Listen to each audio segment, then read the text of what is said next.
வணக்கம். முத்தரையர் குல மன்னர் நீலன் என்கிற திருமங்கை ஆழ்வாரை பற்றி இன்று காண்போம். சோழ நாட்டில் திருவாலி திருநகரிக்கு மிக அருகிலுள்ள திருக்குறையலூரில் பிறந்தார். இவர் 8ஆம் நூற்றாண்டின் பிற்பகுதியை சேர்ந்தவர் என்று வரலாறு எடுத்துரைக்கிறது. நல வருஷத்தில் கார்த்திகை மாதம் பௌர்ணமியும் கார்த்திகை நட்சத்திரமும் சேர்ந்த தினத்தில் அவதரித்தவர். இவருக்கு பெற்றோரிட்ட பெயர் நீலன். இளவயதிலேயே போர் திறமைகளுடன் விளங்கினார்.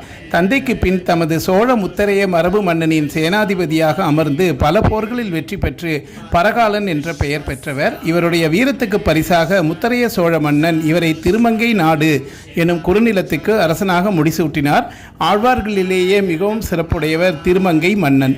குமுதவல்லி எனும் மங்கை மீது கொண்ட காதலினால் வைணவம் அனுசரிக்க ஆரம்பித்தவர். அவளின் விருப்பம்படி திருமால் அடியார்களுக்கு தினமும் அன்னமிடுவதையும் திருக்கோவில் கைங்கரியங்களில் ஈடுபடுவதையும் செய்து வரலானார். காலப்பொழுதில் தன்னை முழுமையாக இதில் ஈடுபடுத்தி கொண்டு தன் செல்வங்களையும் அரசு செல்வங்களையும் முழுக்க இழந்தவரானார். இறைப்பணி கடமையை நிறைவேற்ற யாசகமும் கை கொடுக்க முடியாததால் களவாடியாது அடியார்களுக்கு தினமும் அன்னமிடுவதையும் திருவரங்க திருக்கோயிலின் கைங்கரியங்களையும் செய்ய எண்ணினார். இதனால் திருடன் வேடம் புரிந்து செல்வந்தரிடம் கள்ளனாக சென்று செல்வங்களை களவாடினார். இச்செயலை மெச்சி இறைவனே இவர் களவாடும் பாதையில் வந்து இவரை ஆட்கொண்டதோடு வேண்டிய செல்வங்களையும் கொடுத்தருளினார்.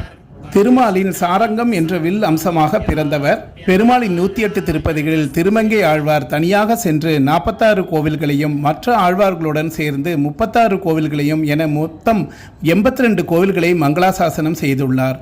இவர்தான் அதிக பெருமாள் திருத்தலங்களை மங்களாசாசனம் செய்தவர். இதில் சிறப்பு என்னவென்றால் இவர் மங்களாசாசனம் செய்திருந்தாலும் தான் பிறந்த சொந்த ஊரான திருக்குறையிலூர் உள்ள பெருமாள் கோவிலை மங்களாசாசனம் செய்யவில்லை. பெரிய திருமொழி, திருக்குறுந்தாண்டகம், திருநெடுந்தாண்டகம், திரு எழு கூற்றிருக்கை, சிறிய திருமடல், பெரிய திருமடல் என 6 திவ்ய பிரபந்தங்களில் 1351 பாசுரங்கள் அருளியுள்ளார். பல்வேறு யாப்பு வடிவங்களை பக்தி இலக்கியத்திற்கு பயன்படுத்தி கொண்டுள்ளார். நாட்டுப்புற பாடல் வகைகளை பின்பற்றி பக்தி நெறியை புலப்படுத்தினார். சித்திரக்கவி படித்து பக்தி உலகுக்கு வளம் சேர்த்தார். தாண்டகங்கள் அருளி அவற்றுள் நாயக நாயகி பாவத்தை அருளினார். அகப்பொருள் துறையை பயன்படுத்தி கொண்டே ஆழ்வார் நாயகி நிலையில் இருந்து பாடியிருப்பவை பக்தியின் முதிர்கனிகள் ஆகும். மடல் துறை வழி என ஒரு புதிய இலக்கிய வகையை படைத்து பெருமைக்குரியவர். பக்தி இலக்கியத்தை பக்தி இயக்கிய இலக்கியமாக்கி தமிழ் வளத்துக்கும் இலக்கிய வகை பெருக்கத்திற்கும் வித்திட்டவர். இறைவன் கோவிலில் எழுந்தருளி இருக்கும் தோற்றத்திற்கு ஈடுபாடு கொண்டு ஏராளமான பாசுரங்களை பக்தி சுவை ததும்ப பாடிய பெருமைக்கு உரியவர். மன்னன் ஆழ்வார் அவரது இறைப்பணி மற்றும் எந்நிலையிலும் கைவிடாத பக்தியும் எம்பெருமானின் மனதையும் வருடைய கல்வனாக நீங்கா புகழுடன் நிலைத்து போற்றப்படுகிறார். ஓம் நமோ நாராயணா. நன்றி, வணக்கம்.